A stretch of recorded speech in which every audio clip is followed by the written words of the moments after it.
व्यवसायी को हत्या करी रायगड़ा हालुआ तोटा मशाणी निकट में पोतीदेले दुर्बृत्त।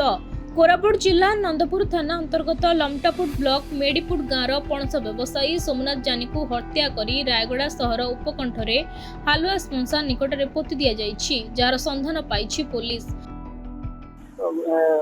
गत मे 16 बाहरला थाना नंदपुर जीवी कहीकि बाहरला तापर सेठू किडनैप कौन करके आनिकरी एटा कराई।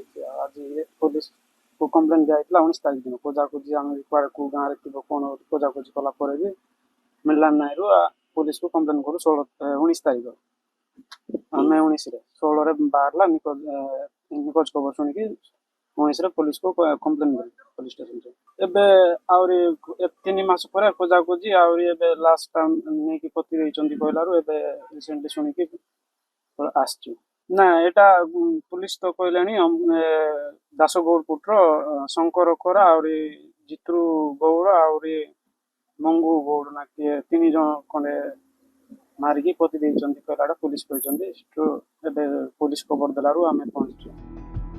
गत 3 मास धरी से निखोज थिले। एने परिवार तरफरु थाना रे एक निखोज मामला रुजु होइथिला। नंदपुर पुलिस ए घटनार खोलताड़ करी संपृक्त व्यवसायी को हत्या करितबा कथा जानि परिथिला। ए घटना रे पुलिस 3 जन को गिरफ्त करी पचरा उचरा करिथिला।